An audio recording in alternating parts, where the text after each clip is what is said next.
Hi, good morning, everyone, and welcome to our first time Founder School webinar, our introduction webinar. We're here with Peter Dingle from startupcourse.com, and we're excited to be doing our first discussion about the benefits of startupcourse.com and learning about Peter and his great experience, and what would be wonderful to have him, for you to be instructed by him, because he's got such a wealth of experience here.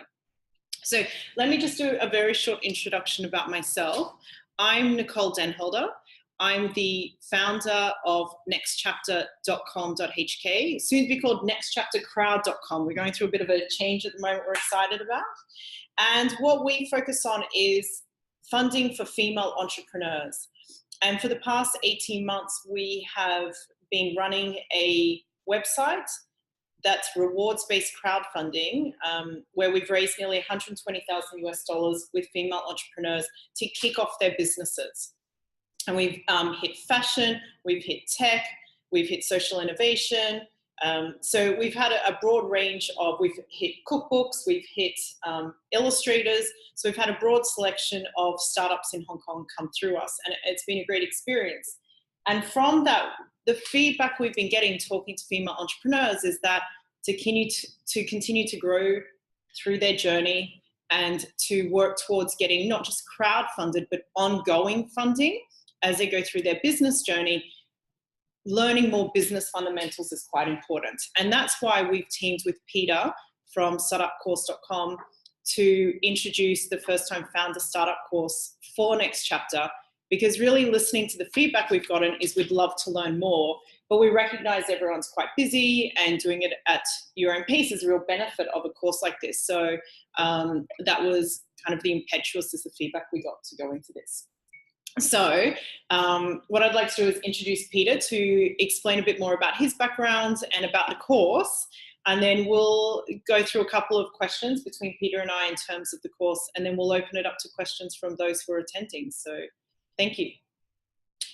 Well, thank you very much, Nicole, for having me here today, and it's wonderful to be partnering with you to bring what we've brought to so many people in the Singapore and Southeast Asia area, and even in Canada, to Hong Kong for the very first time.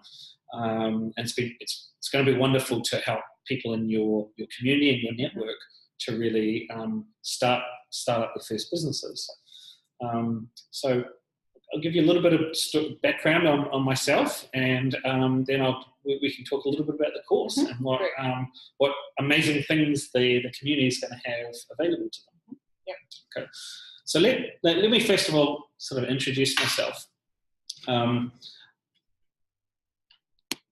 Get that out of the way.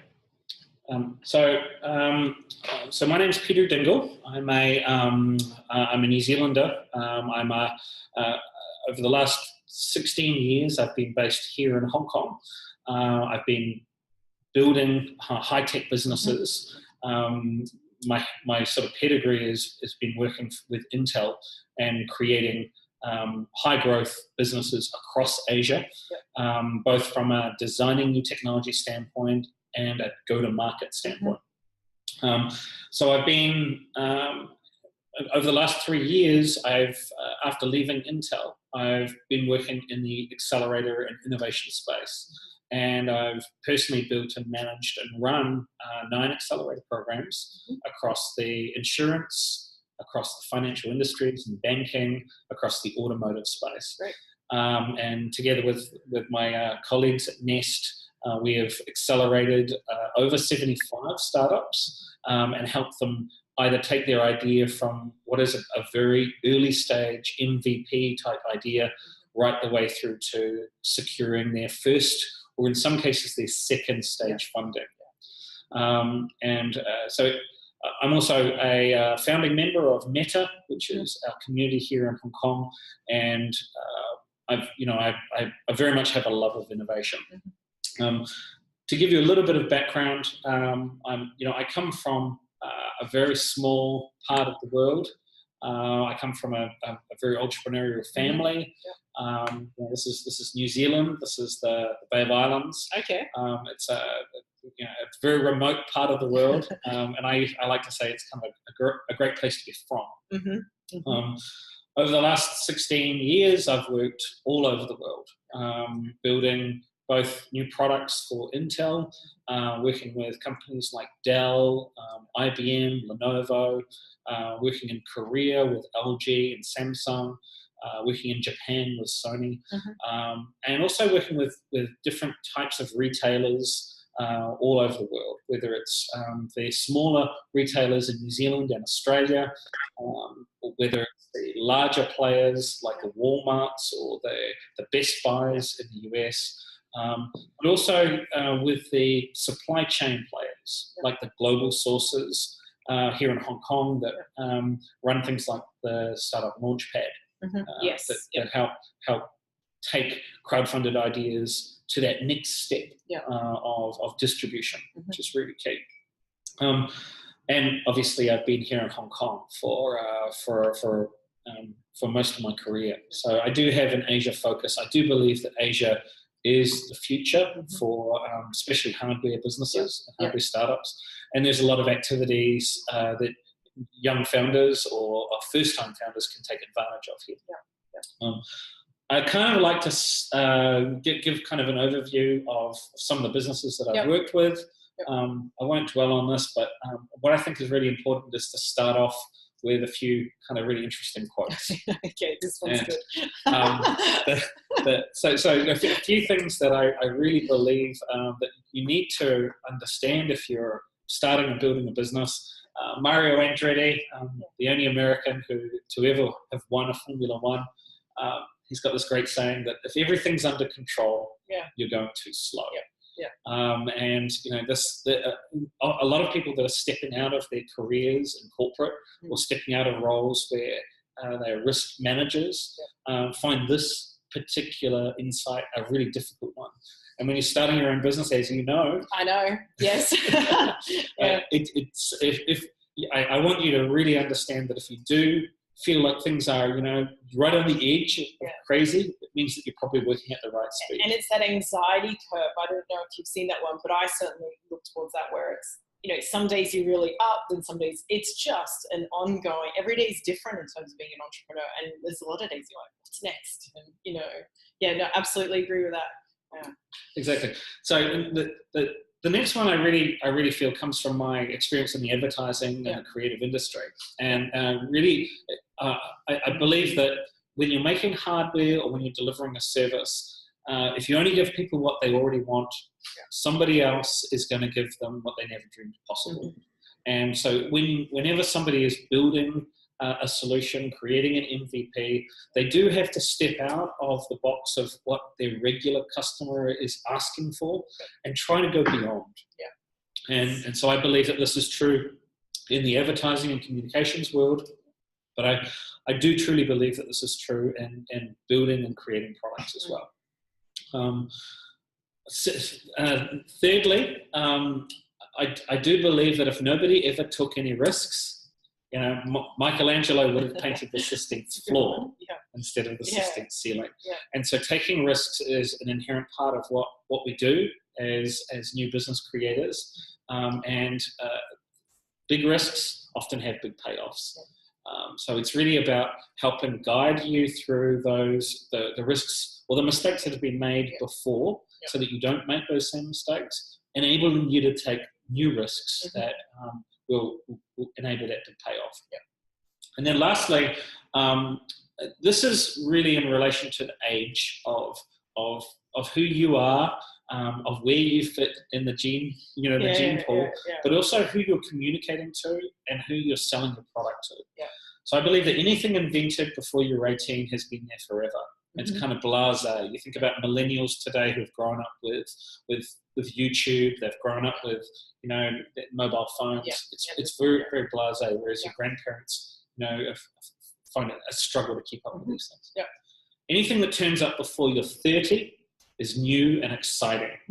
And so you think about the age of blockchain and a lot of these cryptocurrencies. A lot of the people that are super excited about these things are our under 30s, even a 30-year-old.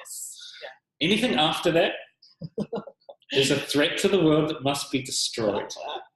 And this is certainly very true when you're talking about bringing new usage models to life, whether it's got to do with video or whether it's got to do with communications. It's very true in regulation here in Hong Kong in the fintech and financial industries.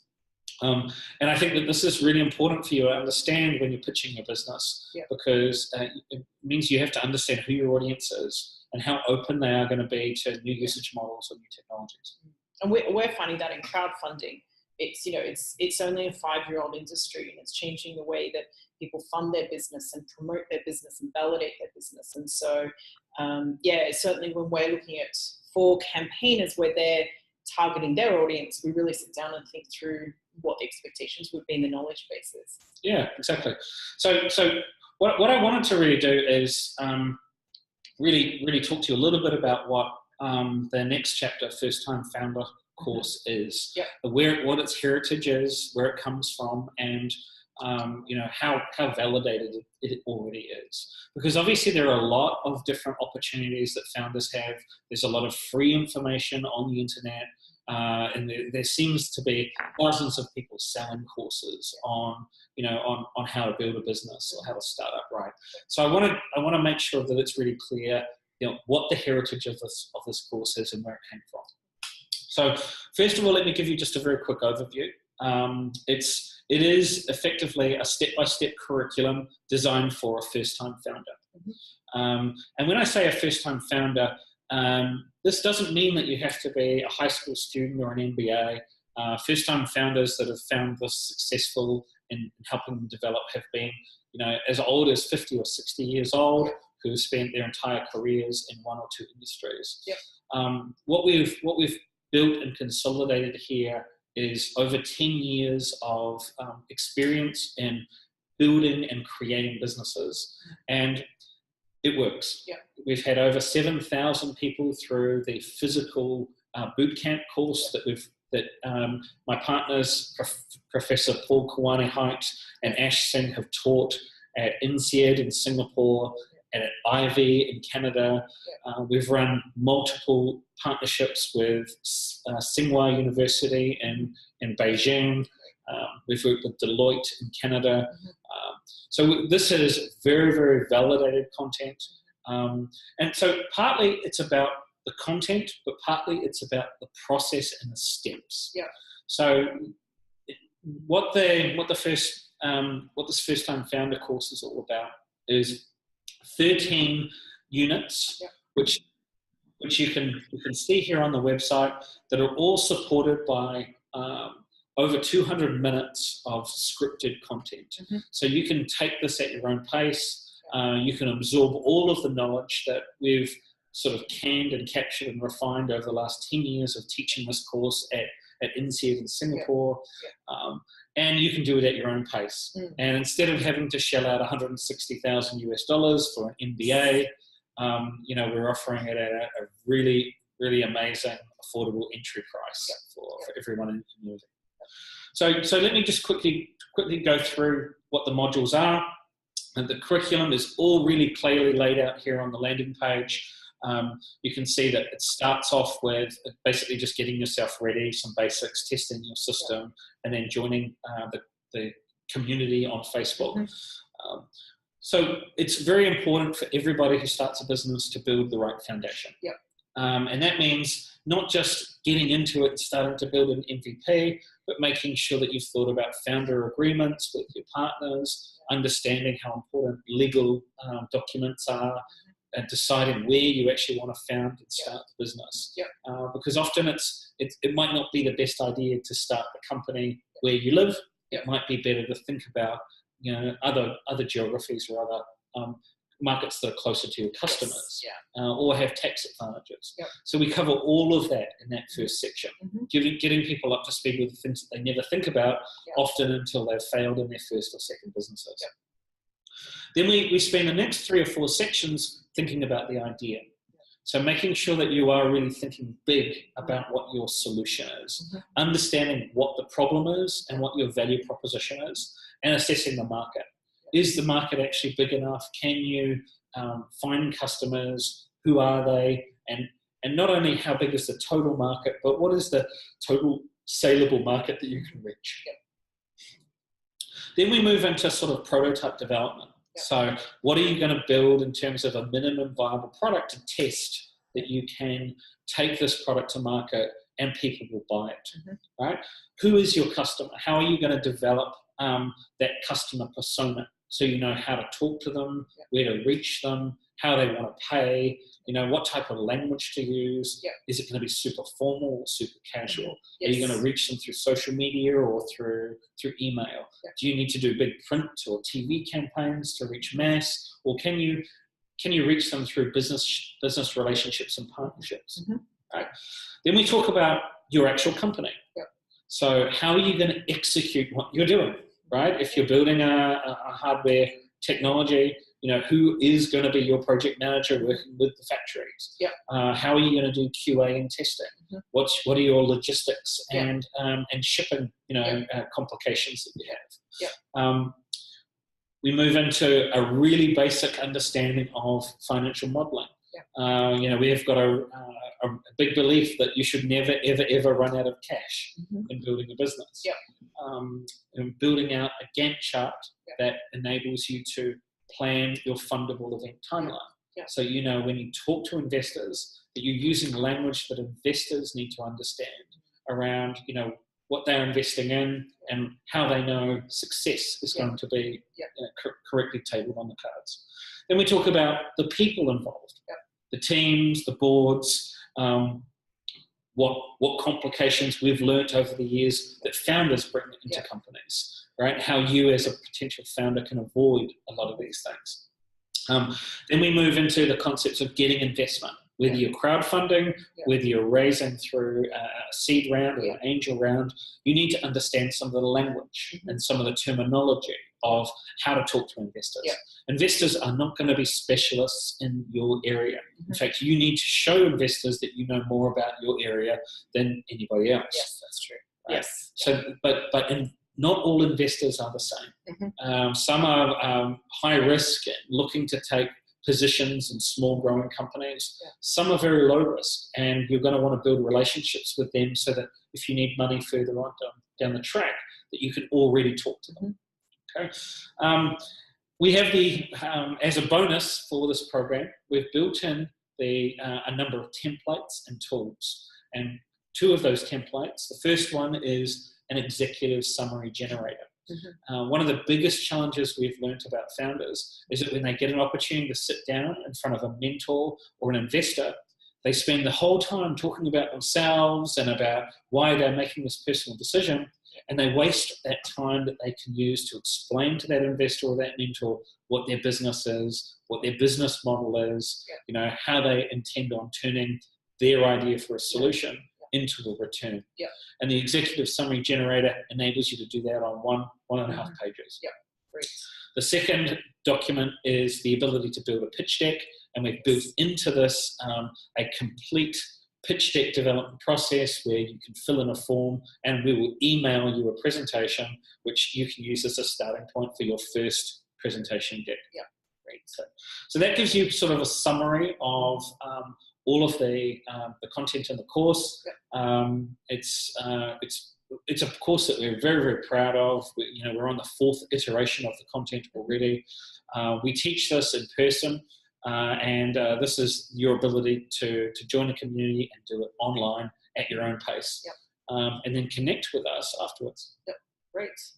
Well, thank you, Peter. I think that walking through that, it's really interesting because I think where the benefit is for our community is as you go through those different aspects of the curriculum, you're not just focusing on what's my product or how I'm manufacturing or how am I marketing, but you're bringing all of those different elements together. And I also think when we talk to a lot of entrepreneurs, sometimes cash flow management is not uppermost in their mind when they start. But through my own experience working with entrepreneurs, within 18, well, could be early, but certainly quite quickly, that can become the issue in terms of moving forward. And so I think it's great that we've got some of the practical elements in the course as well, and that's a real benefit. Yeah, the course is very practical. It's really designed to take somebody who has a love of a certain sector or a certain industry, but give them those basic business skills that they have never been taught in school. And do it in a very, very easy to understand, practical, scalable way. Yeah, and also I would say, just listening through those, through the different elements, is that even if you have launched and you're still early days, this could be of quite good value, because you may have missed some of these aspects, and going back through and doing that would be of value as well, I would presume. Absolutely. I mean, we're always learning, and many people have managed to get through one or two stages of their business, but they feel like maybe they just need a little bit more guidance, or they would just like to review some of the best known methods of one of these 13 sections. And this is a great way of reviewing extremely well validated content, but also the process that you should go through. We've built it in this process for a very specific reason. Now, in terms of the process, it is an online course. So there's videos, there's templates. There's also, if they want to reach out and talk to yourself, there's an opportunity to jump into it. There's going to be kind of a community they can jump into to work on that as well if they've got some questions. Yeah, absolutely. Part of learning to be an entrepreneur is learning how to appreciate mentors, and learning how to ask questions, test yourself as a founder, and really draw on the experience of others. So we offer that also as a component to the course. We also offer the opportunity to join a much broader community that you can learn from, and meet people that have made similar businesses successful. And all in all, this whole thing is about avoiding mistakes that have been made before, fast-tracking yourself to success so that you can focus on execution, you can focus on your customers, you can focus on iterating the product. And I think also, what's quite useful is, as you come out of this course, there'll be two aspects. One is going into an alumni group of, I think, 7,000 businesses or founders that have taken this course, and kind of connecting you with them, which is quite useful, because you're in this basis of where you are able to connect with people who understand where they've come from, where you are. They may still be there, so you've got that ability to connect with them. And then secondly, we're developing a next chapter community through a membership portal, which through purchasing the course, that you get free access to that membership portal for all of 2018, which is valued at $200, which is quite great, because we're going to have experts coming in there talking about and reiterating a lot of the points mentioned here, but also taking that further. And this will be a great feeder into that program as well. That's great, and I think that's a fantastic initiative. I certainly look forward to being part of many of the events that we run here in Hong Kong, meeting a lot of the people who join the community, because there is no substitute for face-to-face interaction. These online courses enable us to scale enormous amounts of content. Enable you as a user to integrate it into your busy life, whether it's 9 o'clock at night after the kids have gone to bed, or on the weekends, when you're kind of on your run. So there's that. We are able to integrate that online learning with that face-to-face engagement. Which is a great aspect to it. So I think we've walked through the session in terms of all the different aspects to it. And certainly some of the benefits in terms of accessing the community. Shall we open it up to any questions? And then we can leave it there for today, and be thankful for Peter's time in terms of talking about startupcourse.com and the benefits of it. So let's just open I think I may have it on unmute. Let me just do that. Are there any questions there from the audience?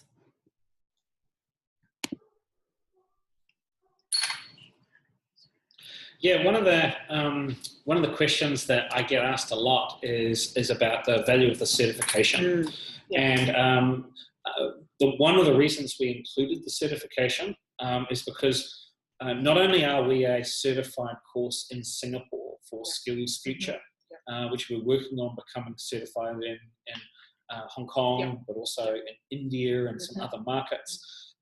Certification enables you as a founder to announce to the world that you've joined this community and you've completed this course.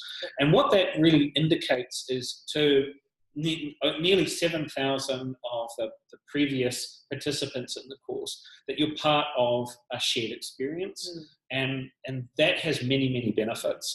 To give you a little bit of a summary, over 100 companies have been created from these boot camps and these relationships that we've built. Some of them have gone on to raise, in the most recent case, over $8 million US. So Redmark's one of the more successful businesses that's raised. The overall businesses in total have raised over $1 billion US. Wow. So, I mean, you will be joining a group of founders that have started where you started. They started from a good foundation. They were intelligent people, but they needed some practical help to get the business going. They've gone on to successfully build a pitch deck, to be successfully able to articulate their company to investors. They've successfully raised money and then built a team to go and execute and build the business. And, they continue to grow. And being able to tap into that by letting people know that you've completed the course gives you a membership to that community, gives you the ability to reach out, and you put the certification up on your LinkedIn. These the other members of the community will be able to reach out and say, "Hey, congratulations, you've taken the first step." Yeah, you're one of us a little bit in many ways. And I think just the one final point that I want to touch on that you mentioned was the team. I think that, as particularly sole founders, or if there's just two of you, as you grow your business, you do need to be hiring. And I think what this course is quite interesting. We've talked about developing executive summaries and pitch decks for investors and mentors, but also when you are hiring, you need to be very clear around what you're expecting from people. And they will also be, people that you may be talking to or interviewing will be asking, well, who's your customer audience? Kind of what's the background with the story around the business, the messaging, what are your target markets, what's your growth strategy? And a lot of that is formed off the basis of doing a course like this. And actually, when you look at companies that succeed, part of what they say is, building a great team around the business. And I do think that that's an aspect that it's not so tangible as writing down, here's my revenue model, etc. But it's such a fundamental aspect of getting everything right. So I think this course has a lot of benefits around that as well, in terms of the discussions with future potential staff. Absolutely, and there are what we talk about in this module is that all the mistakes that people make, or have made in the past in terms of building teams. A lot of people hire their friends, because they want to work with their friends and they think that that'll be an exciting thing to do. A lot of people don't think about what the top 20 critical things that they need to do in order to be successful, and then try and find people who have already done those different tasks. They allocate them out to say, nobody else in the team knows how to do it, so I'm just going to give it to this guy. And those types of things are sure guarantees for stress, for pain, and for eventually for fame and failure. And so with, by just taking on board some of these lessons, you can articulate exactly what are the tasks, what are the priorities, what's the critical path that you need to build a successful team. You can allocate those to people who've done it before. You can choose and hire people to fill the gaps that you currently don't have. And then you can reward people based on the success and the value that they bring to the business, whether it's with equity, whether it's with, with salary or whatever. So it's a very core part of building a company, and it's something that very few startups get right. And I mean, we've just been looking at the, bit of the video coming up around team boards here on the screen. But interesting, just above that is the financial modeling aspect. And I do want to touch on that, because that is one aspect that I feel, if you're creative, you've got a really good sense around what you want your product to look like, the feel of it, who you think the audience will be. Maybe you've experienced a problem, and so now you think I've got the best solution out there. But we often get people coming to us and saying, we're just not sure how to do the financials of delivery. You know, in terms of, fine, I know I've got to pay for manufacturing, a bit of marketing, but they're just looping that together to make it something that you can work off in terms of building the business in relation to the other business elements. I think that is quite useful for people as well. So yeah, absolutely. And so let me show you one of the things that we include in the course is over 10 proven business templates. Yep. And so let me kind of bring up and show you the cash flow template that we provide as part of the course. Now, we are not all accountants. Yes. Okay.